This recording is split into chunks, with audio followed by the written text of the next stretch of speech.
के मधुमक्खी आकर रस पी जाए. തേനീച്ചകൾ വന്ന് പൂവിൽ നിന്ന് പൂവിൻ്റെ രസം നുകർന്ന് ഷഹദ് ബനായും. ദേ മേക്സ് ഹണി. ഓക്കെ. तितली के पंखों पर हम पराग लिपटाए. बैम्रे हमको संगीत सुनाए. തിത്തലി കെ പങ്കോം പർ, പൂമ്പാറ്റകളാണ് പോളിനേഷൻ നടത്തുന്നതിൽ വലിയൊരു പങ്ക് വഹിക്കുന്നത് അല്ലേ. പോളിനേഷൻ എന്ന് പറഞ്ഞാൽ നിങ്ങൾക്ക് അറിയാമല്ലോ അല്ലേ. സോ അപ്പോൾ പരാഗണം, പോളിനേഷൻ മീൻസ് പരാഗണം. അപ്പോൾ ഇതിൽ പൂമ്പാറ്റകൾ എന്താ ചെയ്യുന്നത്? പൂവിൽ നിന്ന് പൂമ്പൊടികളും തേൻ നുകരുന്നതിനൊപ്പം പൂമ്പൊടികളും ശേഖരിച്ച് ഒരു ചെടിയിൽ നിന്ന് മറ്റൊരു ചെടിയിൽ, ഒരു പൂവിൽ നിന്ന് മറ്റൊരു പൂവിലേക്ക് എത്തിക്കുന്നു അല്ലേ. ആകെ സ്പ്രെഡ് ചെയ്യിക്കുന്നു അല്ലേ. സോ ബൈംരെ ഹംകോ സംഗീത് സുനായി, വണ്ടുകൾ നമ്മളെ പാട്ട് പാടി കേൾപ്പിക്കുന്നു എന്നാണ് പറയുന്നത്. സംഗീതം കേൾപ്പിക്കുന്നു. വണ്ടിൻ്റെ മൂളലാണ് അവിടെ ഉദ്ദേശിച്ചിരിക്കുന്നത്. ഓക്കെ.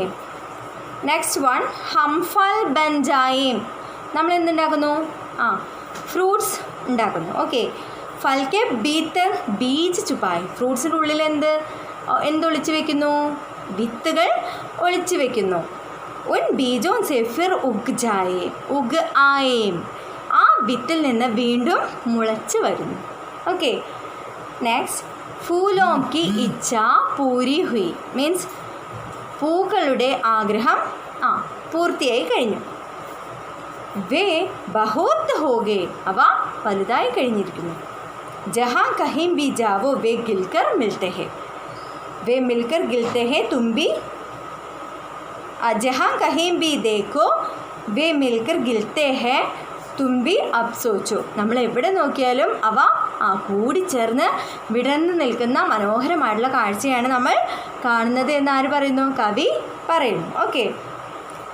നമ്മളും എന്ത് വേണമെന്നാണ് പറയുന്നത്?